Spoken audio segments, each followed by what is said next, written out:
Muy buenas noches, señor presidente de la Academia Nacional de Educación, dilecto amigo, doctor Barcia, señoras y señores académicos, presidentes y representantes de entidades culturales y académicas, señoras y señores. Cuando se pasa revista a vuelo de pájaro a la historia argentina, se observa algo que llama poderosamente la atención. Es la profunda fragmentación que se ha dado entre las distintas secuencias históricas de la conformación del Estado Nacional hasta su organización definitiva, en que adquirió los rasgos y los caracteres que hoy en día ofrece. Todo aquello que en muchos estados acontece o casi simultáneamente o en un lapso razonable de tiempo, aunque prolongado pero sin grandes fracturas, entre nosotros se ha dado muy dolorosamente. En términos orteguianos, hemos tenido demasiadas subitaneidades del tránsito. Veamos simplemente las fechas. La revolución es de mayo de 1810, pero es al cabo de 6 años que se consuma la independencia. La definición política en torno a la forma de gobierno, que se confirma en el momento en el cual quedan definitivamente abandonadas las intentonas monárquicas, se concreta solo en 1820. La definición final sobre la forma de Estado es otra de las decisiones políticas fundamentales que fueron menester para conformar tal Estado. Llega recién con el Pacto Federal del 4 de enero de 1831 y la ulterior adhesión de las demás provincias argentinas. La organización nacional necesitó todavía 20 años más, y así sucesivamente hasta llegar a 1880 con la solución del problema pendiente, que era el gran problema de la capital federal en Buenos Aires. Si acercamos más la vista a la lectura de esos tramos de nuestra historia, sorprenderán las marchas y contramarchas que se producen en la etapa inicial de la década que se inicia con la gloriosa Revolución de Mayo de 1810 y se extiende hasta los episodios conocidos como la anarquía del año 20. Durante ese periodo, el Río de la Plata experimentó las más variadas formas organizativas de gobierno, sobresaliendo la nota común a todas ellas, de su precariedad y relativa eficacia en el logro de los grandes objetivos nacionales. Pero ¿acaso puedan considerarse como un suceso meridiano los pronunciamientos que emitió la soberana Asamblea General Constituyente, reunida entre 1813 y 1815 en Buenos Aires, que significaron un nuevo impulso al movimiento que había hecho eclosión en 1810, a la vez que un empujón hacia la demorada declaración de la independencia que finalmente se consumaría en 1816. En el justo medio de esas fechas, más allá de sus imperfecciones, quedó delineado el rumbo emancipador y bosquejada la configuración republicana de nuestras instituciones políticas y sociales, merced a las numerosas resoluciones de la Asamblea que apuntaban al imperio de la igualdad, que es uno de los pilares que sostienen a las repúblicas y las diferencias de las monarquías. Es, en definitiva, la igualdad. Como es harto sabido, a la primera junta le sucedió la llamada Junta Grande, con la incorporación de los delegados del interior, y a ella la reemplazó un colegiado ejecutivo que resultó ser el primer triunvirato. La Revolución de Mayo había quedado atrás y la mayor parte de los problemas formaban parte de una orden del día que podía ser reconocida como las cuestiones pendientes. A la espera de la norma y de la toma de decisiones más drásticas y en consonancia con un estado de ánimo que legitimara la calificación propia de los patriotas. ¿Eran patriotas? Veamos pues cómo se desarrollaron los acontecimientos a partir de la caída del primer triunvirato, que por su ritmo y levedad no había satisfecho las expectativas revolucionarias y los anhelos independentistas que animaban al nuevo sector social y político dirigente, o sea, los criollos.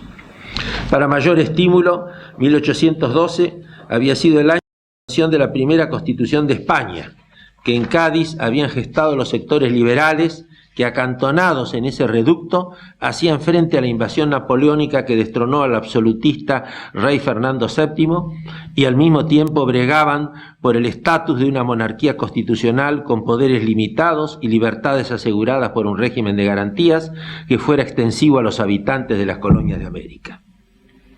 Cuántas ilusiones y cuántas amarguras en ese trecho de la historia, cuántas. Las esperanzas de los patricios se dilataron y se contrajeron en el vaivén de las vicisitudes, y se tejieron muchas ilusiones. El conocido wishful thinking de todos los grandes emprendedores, que se fumaban en el corto plazo, pero reanimaban cuando se pensaba y se creía en el vuelco del destino, para usar palabras de Sir Winston Churchill en las oscuridades de la Guerra Mundial, el vuelco del destino. Este aquí lo que nos corresponde conmemorar a 2 siglos de una reunión asamblearia que siguió en el curso de su bienio momentos de gloriosas proclamaciones innovadoras que irrumpían inopinadamente y sucediéndose sin que muchos no lo esperaban, y con descensos depresivos a la hora de las adversidades que generaban disensiones, enredos y discordias, enzarzando a sus actores, pero sin caer jamás en la insustancial oquedad de los discursos o en los manifiestos que emitían desde ese alto sitial. Si al decir del poeta y pensador Goethe algunas veces sobran ecos y faltan voces, en el caso de la Asamblea del año 13 se destacaron voces preclaras, animadas de ideas precisas y de fortaleza ante las adversidades del contorno, en entorno y en el entorno del convulsionado territorio del antiguo virreinato del Río de la Plata, que ya entraba en vías de descomposición. A partir de la revolución del 8 de octubre de 1812, la logia Lautaro cobra mayor protagonismo. Allí militan San Martín y Alvear, que juntos acababan de regresar a Buenos Aires, y que curiosamente ambos provenían del norte del litoral, pues mientras que Alvear era oriundo de las Misiones, Sant'Ángel Guardián, el Libertador había nacido en Yapeyú, Corrientes. Ambos eran portadores de antecedentes en las entonces calificadas como sociedades secretas, muy activas en Cádiz y en Londres, ciudades estas por las que habían transitado, habiéndose contactado con Francisco de Miranda, importante personaje, a la sazón uno de los adalides del pensamiento americanista, revolucionario e independentista.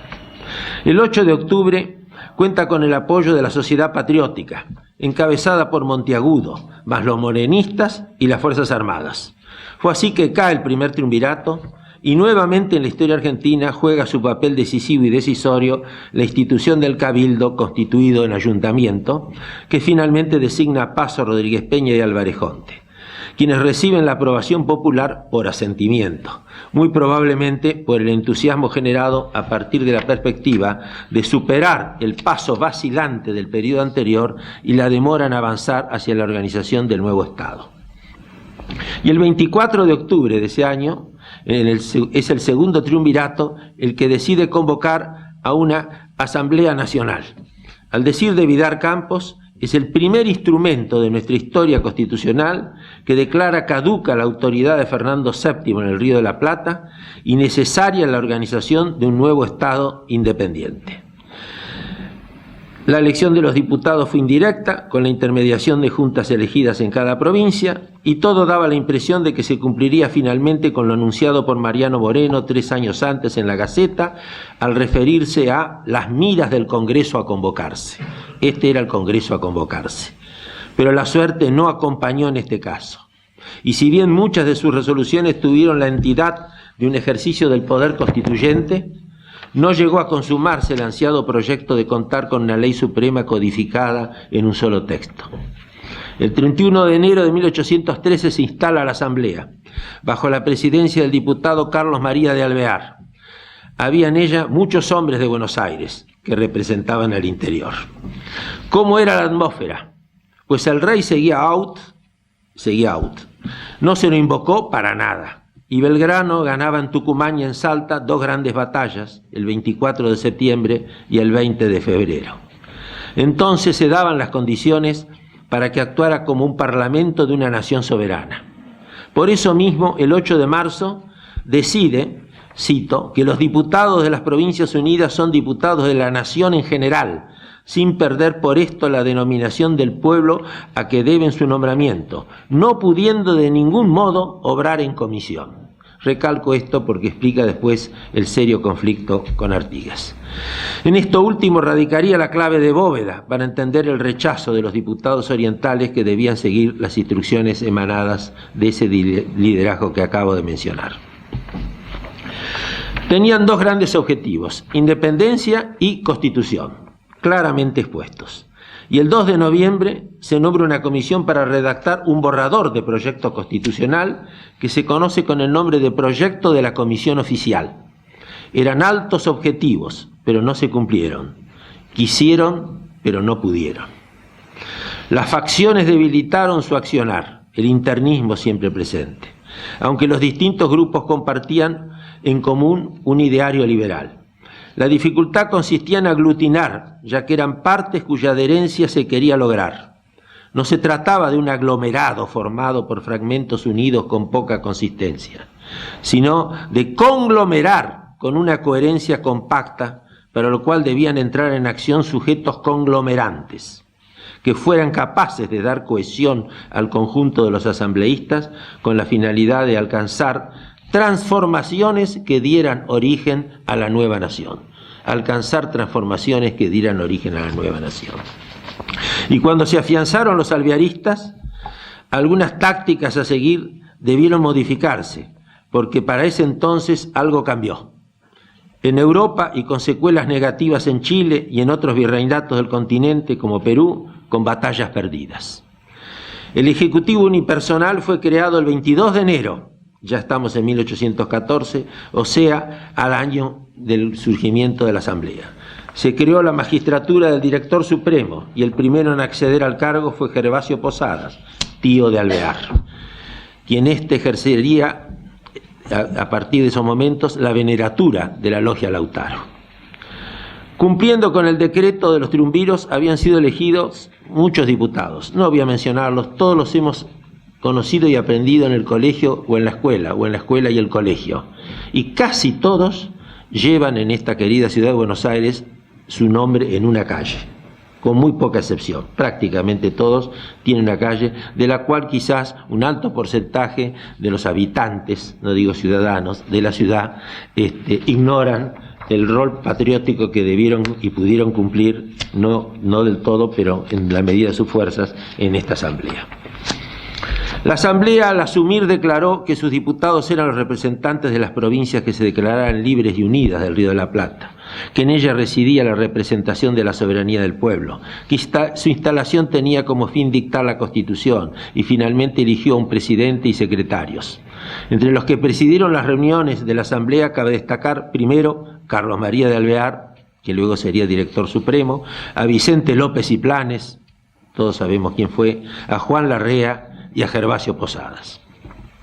El triunvirato decretó ese mismo día una norma que fungió como una suerte de ley suprema o ley fundamental de la nación, particularmente por la naturaleza de la definición que contiene.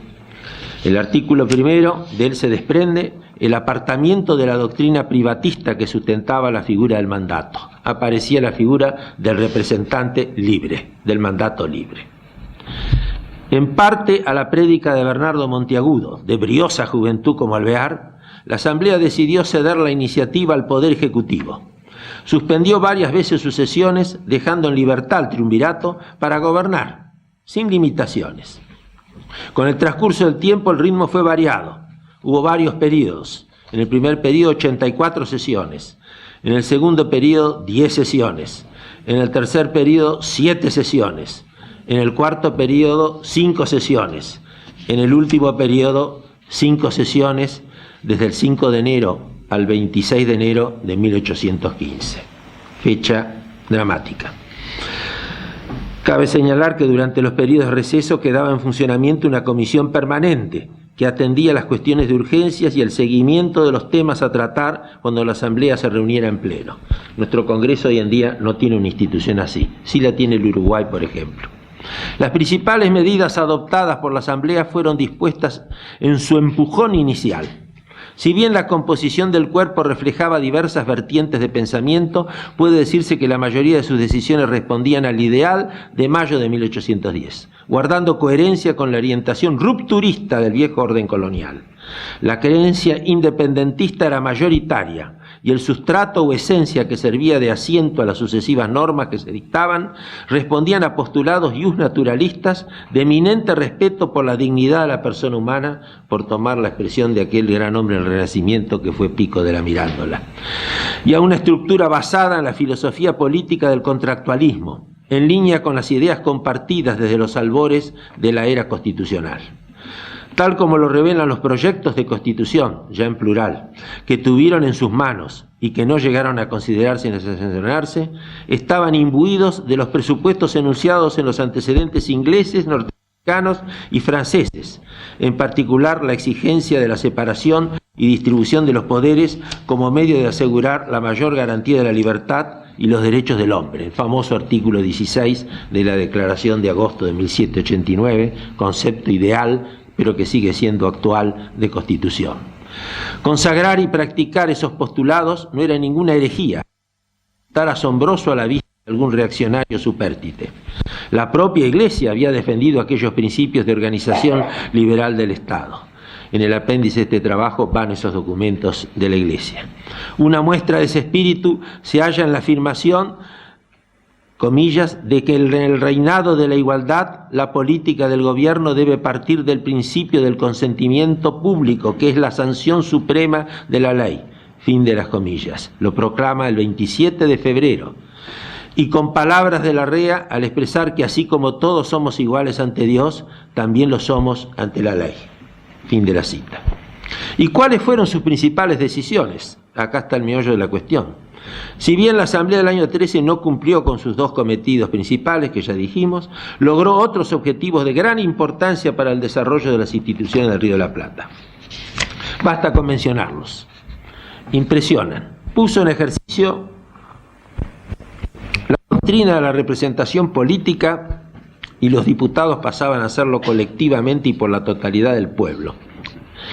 Es decir, tomaron la doctrina del abate sieyès, en que es el tercer estado, la famosa obra escrita por el famoso clérigo y constituyente francés. Reconoció el principio de la soberanía de la nación asentada en el pueblo. Proclamó la libertad de las provincias rioplatenses, en algunos casos las denominadas provincias o intendencias, se empleaba indistintamente un término u otro. El sello oficial de la Asamblea pasó a ser el escudo nacional argentino. El sello guardaba algunas semejanzas con el adoptado por la vertiente republicana de la Revolución Francesa. La composición del himno nacional argentino, consagrado como única marcha nacional, salida de la pluma de Vicente López y Planes con la música de Blas Varela, autorizó el uso de la escarapela argentina, abolió el uso del escudo de armas de España, mandó acuñar la primera moneda nacional en oro y plata, con el sol incaico que sustituía a la efigie del rey. Toda una definición. Declaró fiesta cívica el 25 de mayo, que en adelante serían las fiestas mayas, nombre oficial. Dictó la libertad de vientres de las esclavas, o sea, suprimió la esclavatura a partir del 31 de enero de 1813. Puso fin al tráfico de esclavos, aunque dispuso la devolución de los fugados del Brasil, porque no le quedó más remedio. Esclavitud hubo hasta la Constitución de 1853, que la abolió en el ámbito de la Confederación, y en la provincia de Buenos Aires recién hasta 1860, cuando se produce la reunificación. Eliminó los mayorazgos y las vinculaciones. Suprimió los títulos de nobleza y la exhibición pública de los escudos de armas personales.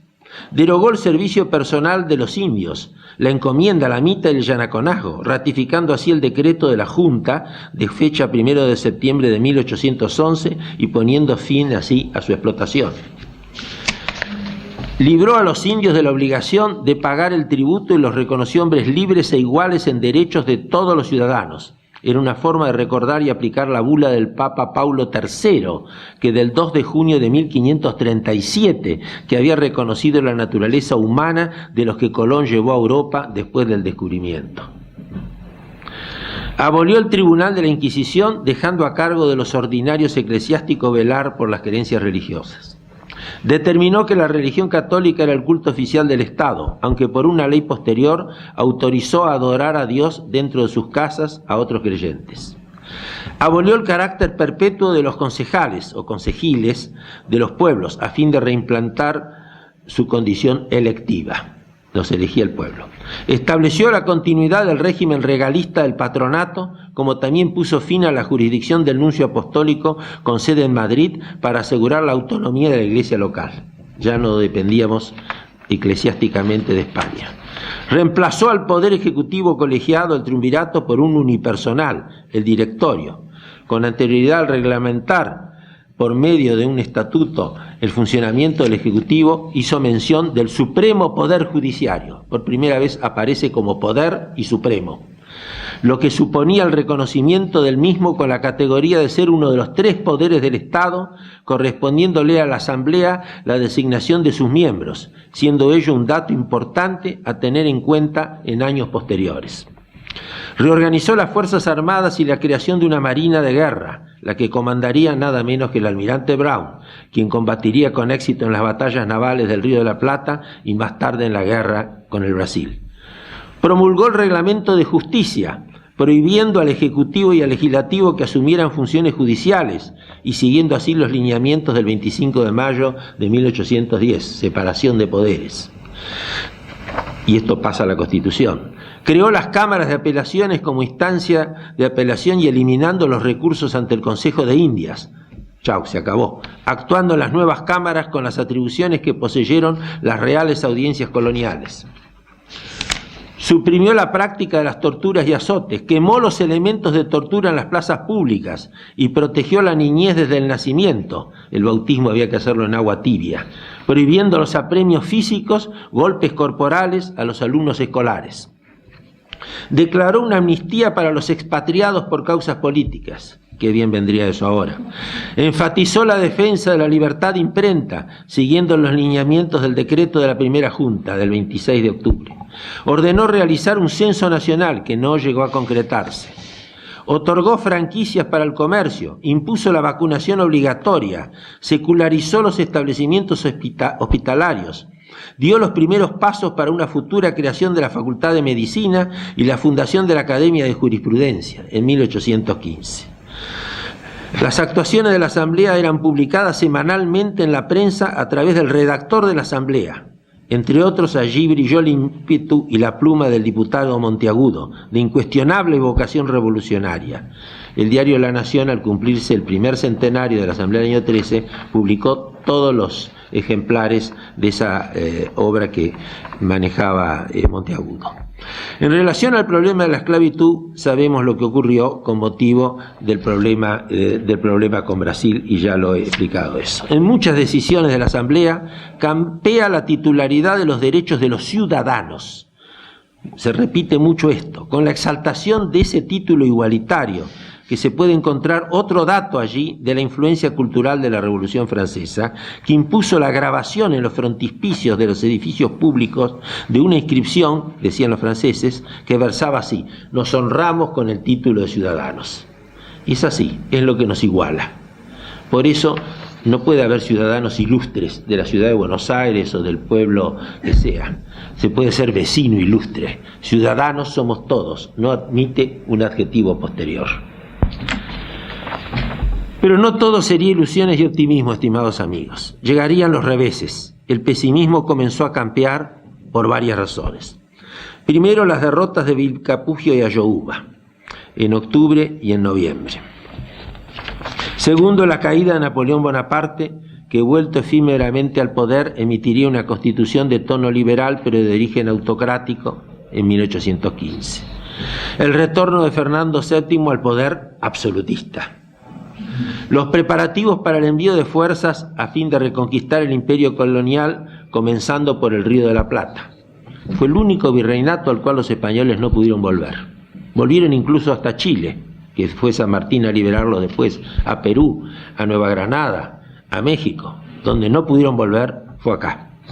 The last but not least, las presiones de Lord Stranford desde Río de Janeiro, ya estaba instalado allí, que primero se explicaban, aunque no se justificaran, por la alianza de Inglaterra y España contra la Francia napoleónica, pero que luego se aplicaron para frenar el avance argentino en la guerra con el Brasil y evitar que un solo país, o sea el nuestro, controlara ambas márgenes del Río de la Plata. ¿Acaso también se ilusionaba con la instalación de una fórmula monárquica para pacificar las tierras díscolas de estas latitudes? Ese era el plan de Lord Stranford. Ante este panorama surgían rumores y propuestas. Una, negociar. Lord Stranford se alentaba desde Río de Janeiro. Traer un monarca o buscar un protectorado. A fin de año partieron Manuel Belgrano y Bernardino Rivadavia hacia Europa para otear el panorama y procurar soluciones salvadoras. En el Río de la Plata surge un protagonismo más, el del caudillo uruguayo José Gervasio de Artigas, que se haría fuerte en el litoral, sumando varias provincias para su causa confederal y erigiéndose en protector de los pueblos libres, el título que él mismo se dio. El 9 de enero de 1815 se produce la renuncia de Posadas y en su reemplazo asume Alvear hasta abril de ese año, es decir, de enero a abril. El 26 de enero fue la última reunión de la Asamblea del año 13, que el 15 de abril resulta disuelta, dejando en pie una pequeña comisión a cargo de continuar con el proyecto de Constitución.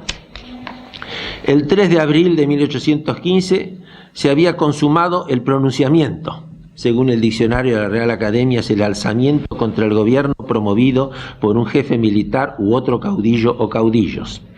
En el caso concreto, se trataba de la sublevación de Fontezuelas por parte de Álvarez Thomas y las fuerzas enviadas por Alvear para frenar el avance de Artigas y los caudillos del litoral enfrentados con el gobierno central de Buenos Aires.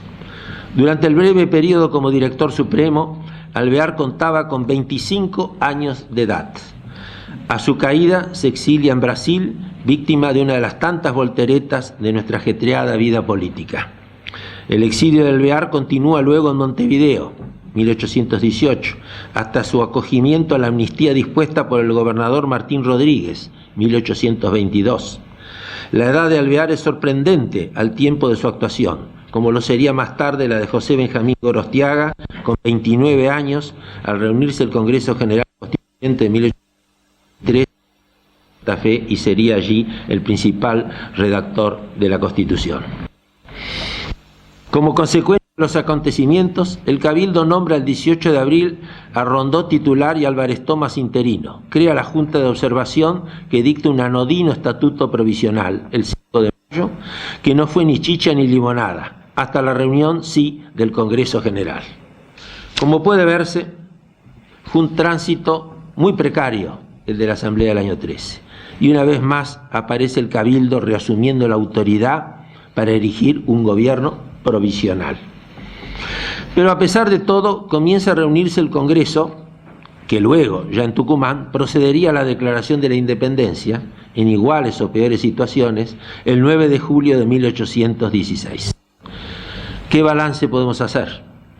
Más allá de las adversidades y de los obstáculos por doquier, no puede subestimarse el valor de la Asamblea del año 13, que asumió la soberanía nacional por primera vez en nombre del pueblo y no del monarca español.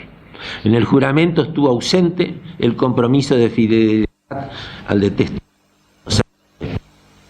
La Asamblea tuvo un contenido de alcance americano o continental, que quedó plasmado en el juramento que los diputados formularon.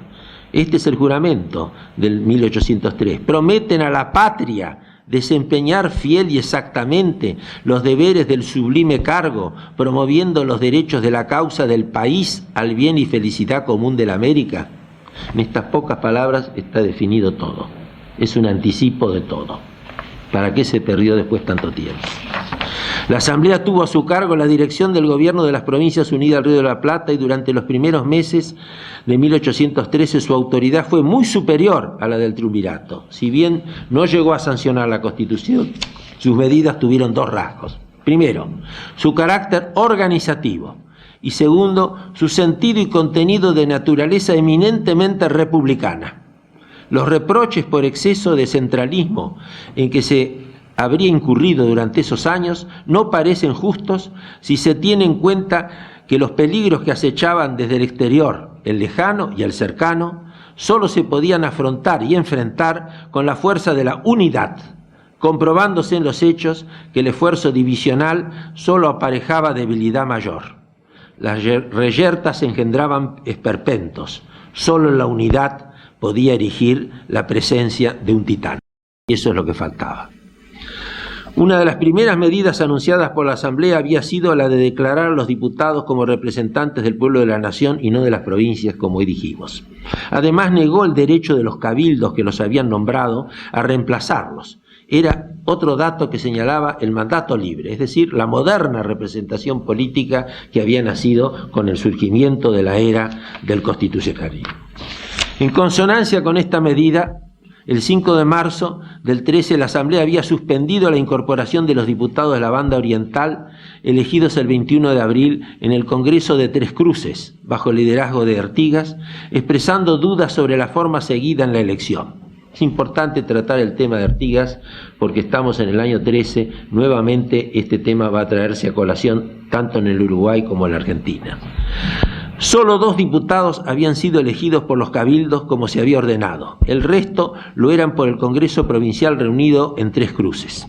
La historiografía tradicional uruguaya sostiene que eso fue así porque se rechazó la incorporación de los diputados que llegaban con las instrucciones propuestas por Artigas, orientadas a declarar inmediatamente la independencia del Reino de España y a organizar a las provincias bajo una forma de Estado confederal, organización que rompía con la centralización existente hasta ese entonces. Salta a la vista, a simple vista, que la cantidad de representantes orientales daba una suma superior a la prescripta en la convocatoria de elecciones para integrar la Asamblea. Es decir, Artigas imponía instrucciones y mandaba más representantes de los que se habían acordado y habían elegido las provincias, de las cuales solo una tenía premio, que eran las de Salta y Tucumán, por los triunfos militares que allí habían sucedido. Y también la ciudad capital de la nueva confederación no debía coincidir con ninguna de las capitales provinciales, lo cual significaba que Buenos Aires perdía la condición capitalina que mantenía u ostentaba desde la época colonial.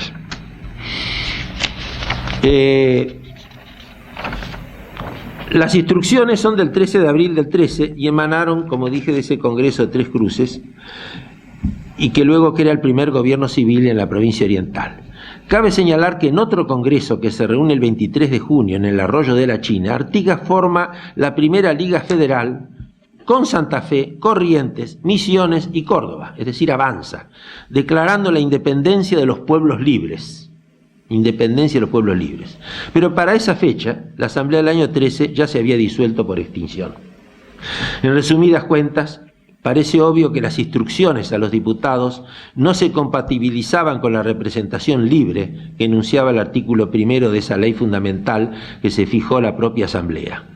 Visto a la distancia de 2 siglos, mi impresión arroja una lectura de la confusión como el árbol que no deja ver el bosque, toda vez que el tema de fondo era sacarse de encima los godos por la dominación española y no caer en caóticas riñas localistas. Algunas miras fueran cortas. La confederación era imposible porque había fracasado incluso en Estados Unidos. Artigas no conocía Estados Unidos, Dorrego sí, y el Estado federal iba a ser en definitiva la solución, pero no la confederación. Los proyectos que no fueron constitución, porque no llegaron a ser tratados por la Asamblea General Constituyente, que a la vista no pudo cumplir ese cometido primordial, juntamente con la Declaración de la Independencia, que habían sido fijados como objetivos al momento de su convocatoria, se consideran que existieron 3 proyectos de filiación unitaria y uno de contenido federal, al que habría que sumar otro de aplicación interna para la provincia oriental, que era el Uruguay, de procedencia artiguista. Hay mucha bibliografía sobre esto. Menciono los nombres de quienes intervinieron. El proyecto de la Comisión Oficial, que es el que había nombrado la Asamblea de entrada, lo redactaron Agrelo, Herrera, Valentín Gómez, Somellera, García, Vieites y Posadas. Era muy frondoso, 263 artículos. Se parecía un poco en eso a la Constitución de Cádiz, muy tropical. El proyecto de la Sociedad Patriótica. Acá intervinieron Larrea, Francisco Planes, Valle, Antonio Sáenz y Bernardo Monteagudo, que presidía la sociedad. Un poquitito menos frondoso, 211 artículos. Otra barbaridad. Proyecto anónimo. No tan anónimo, se atribuyen a Valentín Gómez, Tomás Valle, Pablo Vidal, todas calles, Eduardo Anchoris, Vicente López, aunque existen discrepancias entre los historiadores acerca de la originalidad de este texto. Fue presentado como una mixtura de los anteriores, con preferencia por un ejecutivo de triunvirus y no unipersonal. Y el proyecto federal, presentado por el diputado oriental, el uruguayo Felipe Cardoso, que combina antecedentes propios de una confederación con normas de estructura que se parecen a una federación propiamente dicha, es de neto corte artiguista, con fisonomía más que de constitución, de pacto, de liga, de letra y espíritu republicano, pero que no era, diríamos, lo más apropiado para ese momento. Mi opinión final sobre este tema, en la cual hablo, por supuesto, a título personal, no comprometo a esta academia ni a las otras. El que les habla es un unitario, debo ser el último afiliado al partido de Juan Lavalle, pero debo ser sincero y debo decir cómo veo las cosas. He jurado por una Constitución federal y respeto el federalismo, por supuesto. Pero sigo creyendo que el problema pasa por otros ejes, la descentralización y no el federalismo, como decía Félix Luna, engaña pichanga, ¿no? Demasiado le han cargado las tintas al Alvear por el fracaso de la Asamblea del año 13. Y como en los casos de frustraciones anteriores y a partir de la Revolución de Mayo del 10, los reemplazantes de los antecesores siempre intentaron enjuiciar y responsabilizar a aquellos con toda clase de reproches y hasta vejámenes. Igual intento aconteció después de la disolución de la Asamblea del año 13, con sus integrantes, que fueron sometidos a investigación y enjuiciados, y hasta con Alvear, que solo llegó a ejercer el directorio por escasos meses. Las rivalidades, envidias y enconos fueron mayúsculos durante la década inicial del gobierno patrio, hasta culminar con la desdichada anarquía del año 20, que llevó a exclamar a Belgrano, según se dice en su lecho y agonía, «Pobre patria mía», el día de los 3 gobernadores. Ya en ese año 20 había comenzado con profunda crisis, con la caída del directorio a raíz de la primera batalla de Cepeda, que arrastró consigo la disolución del Congreso, la inaplicación de la Constitución de 1819 y, como dato positivo, esto trajo el fracaso de las tentaciones monárquicas. Por lo menos había triunfado la idea republicana en el Río de la Plata. De Carlos de Alvear se dijo de todo: ambicioso, intrigante, faccioso, en competencia con San Martín y en connubio con Inglaterra, traidor a la patria y otros improperios. Pero nadie podrá negarle su triunfo en la ocupación de Montevideo, aún en manos españolas. Fue un mérito de él, el 20 de junio de 1814. Liquidó a los españoles. Su gloria en la batalla de Ituzaingó, en la guerra con el Brasil, el 20 de febrero de 1827. Y gloria de Brown en el mar también. Y su desempeño en la embajada ante los Estados Unidos desde 1837 hasta su muerte en New York en noviembre de 1852. Alvear cumplió también importantes gestiones en Londres que condujeron al reconocimiento de nuestra independencia, como asimismo con el presidente Monroe en los Estados Unidos y ante Simón Bolívar para equilibrar el avance de Brasil en América del Sur. En etapas sucesivas mereció el respeto y la consideración de dispares gobernantes, como Rivadavia, de quien fue ministro y comandante en jefe, cuando Rivadavia era presidente, de Rosas, que 2 veces lo nombró embajador en Estados Unidos, y de Urquiza, que lo confirmó en el cargo, poco antes de morir Alvear. Se nota que soy alvearista, ¿no? En la historia que nunca se termina de escribir, de los 3 Alveares. En la historia que nunca se termina de escribir, se perfilan personalidades que despiertan para siempre empatías o antipatías, a veces con razones fundadas y objetivas y otras veces con tránsitos de filias y de fobias que circulan por los recovecos de la buena o mala imagen que le deparen sus biógrafos. Pueden haberse rozado caracteres individuales distintos y distantes en los momentos de la acción, pero animados por ideas y proyectos afines en la perspectiva de su faz sustancial. Resulta difícil encontrar figuras totalmente idénticas entre sí. San Martín, Alvear y Artigas, por mencionar un caso, compartían el patriotismo y el republicanismo, al margen del estilo diferente de sus posturas. Cada uno de ellos alcanzó un estrellato bien merecido, reconocidos más tarde o más temprano por sus compatriotas. Con la Asamblea del año 13 habrá de enfatizar en su recordación del Bicentenario que fue un acontecimiento decisivo y revolucionariamente irreversible en la década de 1810 a 1820. Irreversible. e intermedia en el tiempo que va de mayo hasta la independencia, pues si bien no alcanzó a sancionar la Constitución ni a formalizar la emancipación, promulgó un conjunto de normas y decisiones políticas fundamentales cuya sustancia era constituyente, precluyeron definitivamente aquella etapa colonial y nos comprometieron con la esencia republicana. Es innegable que fue un meridiano en la vida de la patria, y si no pudieron hacer más, ello se debió a la gravísima situación externa y al caos interno que condicionaron la acción de gobernantes y asambleístas que disponían de un poder tan endeble. Una reflexión final, una visión actualizada del problema a mi manera de ver. Y con esto termino. De las tres opciones constitucionales ofrecidas, pero no tratadas en la Asamblea del año 13, al cabo de los años la más viable resultó ser la del modelo federal de los Estados Unidos, habida cuenta que el unitarismo no era aceptado por los pueblos y que la idea confederal de Artigas no perfilaba un fácil andamiento si se toman en cuenta las tendencias anárquicas de los caudillos de aquella época. Basta señalar que el régimen de Rosas se mantuvo con una alta centralidad, fue el más unitario de los unitarios. La pregunta que se impone es la siguiente: ¿por qué el Estado federal triunfa en algunas partes y se frustra en otras? El resultado es desparejo y los balances son dispares. Ello se debe seguramente a lo que los italianos llaman la vendetta dei fatti, la venganza de los hechos contra el derecho, una venganza de las realidades contra las aspiraciones de los constituyentes. Creemos que no existen fórmulas milagrosas ni recetas infalibles para compaginar ambos aspectos. En primer lugar, tales fracasos se deben a la ignorancia de los datos de la realidad. Cuando un sistema fracasa, cuando no responde a las previsiones constitucionales, ha habido alguna falla en esas previsiones o en las ambiciones del legislador que dictó las normas de implementación. Ignorar los datos de la realidad es uno de los peores pecados que puede cometer el gobernante o el constituyente.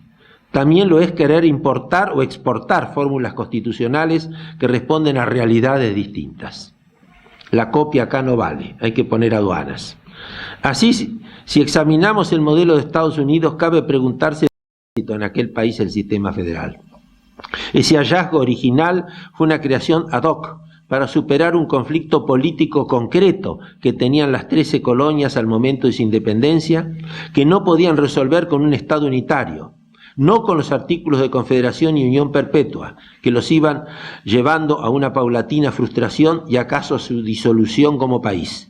El Estado federal no fue ideado por los autores doctrinarios, no había ningún libro sobre la materia, ningún autor, sino que fue una creación imaginativa y realista de quienes, reunidos en Filadelfia para perfeccionar los artículos de confederación, los tiraron de lado y decidieron archivar esa idea y fortalecer un poder central. En la Argentina tenemos que buscar las razones para detectar los resultados. Uno que pocas veces se menciona es el olvido del factor dimensión geográfica, y junto a la enorme extensión de nuestro territorio, la poca población existente a mediados del siglo pasado, las grandes dificultades en las comunicaciones, etcétera, etcétera. Todo ello tuvo consecuencias opuestas a las expectativas de que esa dimensión territorial fortaleciera los localismos. Por eso nos quedamos en un federalismo puramente histórico, sentimental, avocativo de aquella dimensión, de aquel aislamiento, de aquel localismo. La única excepción rescatable en los debates de la primera mitad del siglo pasado fue la de ese federal doctrinario que era Manuel Dorrego. Dorrego fue diputado en el Congreso que sancionó la Constitución del 26, que era unitaria y fue repudiada por los pueblos, pero él reivindicó la necesidad de una regionalización sobre la base de la paridad de fuerzas y de posibilidades poblacionales, económicas y sociales y de recursos, entre las que serían las partes componentes de la nación. Advertiría que sin eso tendríamos un esquema federal puramente nominal, ilusorio, abstracto, sin fuerza suficiente para apoyar en los hechos y en las realidades el poder político que se estaba creando a través de la Constitución. Creemos que hoy hay que descubrir o redescubrir esa dimensión regional, pues tiene su ventaja y su justificación, las cuales se pueden resumir en 3 puntos simplemente. La coordinación para ahorrar esfuerzos, es decir, para evitar en definitiva una evasión o una dispersión de elementos que puedan hacer fracasar la eficiencia del sistema. Tenemos 24 unidades, 23 provincias y la ciudad autónoma. Todo hay que multiplicarlo por 24, todo. El equilibrio de situaciones económicas que sean exclusivamente asimétricas. La realidad de los países federales ofrece a menudo la asimetría de desequilibrios consistentes en mucha población, en mucha concentración y mucho aislamiento. En definitiva, todo lo que se ha ido desarticulando como consecuencia de la vida económica, social y cultural de una manera indetenible. Tercero, asegurar una cierta igualdad de oportunidades, que también vale para la coexistencia y el crecimiento de las realidades estatales en un marco de descentralización territorial. La igualdad de oportunidades no solo es un dato para el goce efectivo de los derechos individuales y sociales, sino también para las regiones. La igualdad de oportunidades es un integrante fundamental en el equilibrio federal, y si las partes componentes no las perciben, su desaliento lleva fatalmente a una frustración. ¿Y para qué llegar a la Constitución con vigencia efectiva? ¿Qué habría que aguardar? No lo fue con la Asamblea del año 13, por disolución del cuerpo constituyente. No corrió mejor suerte la redacción por el Congreso de la Independencia de 1819, por la caída del poder central. Tampoco tuvo éxito el texto brillante, porque realmente brillante, pero desacertado en cuanto a la forma de Estado, de 1826, en mi modesta opinión, tan bien redactado o mejor que la Constitución histórica del 53, por el rechazo de las provincias, con excepción, o ironía, la única que lo aceptó, la banda oriental. En cuanto a la de 1853, solo rigió en el ámbito de la llamada Confederación, por desunión al sesionarse Buenos Aires. Y recién en 1860, reformas mediante, se concluyó el proceso constituyente originario. ¡Cuántas vicisitudes! Y no faltaron los hombres ilustres e ilustrados que operaron en cada una de esas circunstancias. Estaban ausentes protagonistas. Ausentes entre contacto con la realidad en el círculo de los gobernantes. Ausentes. Tan solo y a partir del Pacto de San José de Flores del 11 de noviembre de 1850 se pudieron reunir con magnanimidad el buen criterio y la percepción de la futuridad. Se reunieron las dos virtudes. Los acuerdos y consensos aseguraron así la viabilidad de una ley suprema para la nación argentina, lejos ya de la ambicionada entidad de Provincias Unidas de Sudamérica, que fueron glorificadas en la letra del himno en 1813, Provincias Unidas de Sudamérica. En tan largo trecho como en el curso de un río de meandros, con líneas sinuosas y repetidas, al cabo dio término al erizo espeluznante de la guerra civil que espantaba al interior y al exterior. Quedaron superados los esperpentos del desaliño institucional y del grotesco fantasma de la anarquía. Se habían padecido muchas lubricidades por vicios y lujurias con afán de tiranizar, como que no faltaron personajes ruines o bellacos en uno u otro bando. Pero a la postre triunfaron los ideales de la arquitectura y la ingeniería constitucional que hicieron surgir la nueva y gloriosa nación. Si los cimientos fueron buenos, pues entonces revivifiquemos la obra. Nada más.